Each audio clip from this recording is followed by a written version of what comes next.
Ja, nou, daar ben ik weer met mijn vlog. Ja, het is even moeilijk om al dat bandspel aan de kant te gooien en ik wist zo lekker aan kleuren. Maar oké, we moeten wel over muziek hebben. We moeten over de business hebben. Ja, vorige week, ik kon er net bij wezen. Toen was Ivo natuurlijk weer bezig met Geraldine Lewis. Nou, ik zou je vertellen, Geraldine Lewis die heb ik een keer ontmoet in Parijs. Wist wat mij het eerst opviel? Hij was helemaal geen kelder, maar hij ran op pantoffels. Nou, en een rock'n'roll held op pantoffels.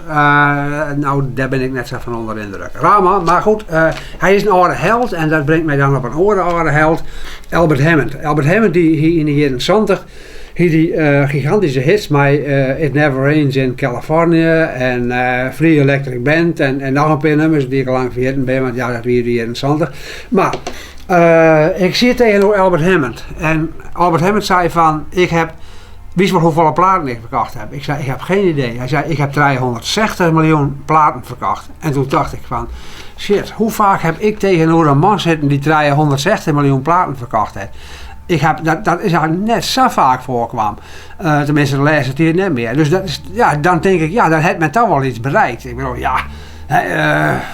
Ik was een plaat maken, daar is niks van verkocht. En Willem de Vries heeft vragen, maar ik was iets die op een plaat, maar daar heb ik niks van verkocht. Maar Albert Hammond die verkocht 360 miljoen platen. Hij vertelde mij dat hij zijn leven indeelt in 3 hoofdstukken. Hij begon als artiest, uitvoerend artiest, die eigen nummers bracht. En dat was een succes. Maar ja, dat bleek dan wel zoveel platen verkocht. Hij zei, toen hield ik me nog van het optreden. En toen ben ik produceren gewoon voor oren. En dat was echt een succes. Ja, want hij produceerde en schreeuw onder andere van To All The Girls I Loved Before van Willie Nelson en Julio Iglesias. Nou ja, ik heb er miljoenen van verkocht. Hoe kreeg ik het van mijn andere? Maar dat was dus echt een succes. Maar toen zei hij, toen was het 1989.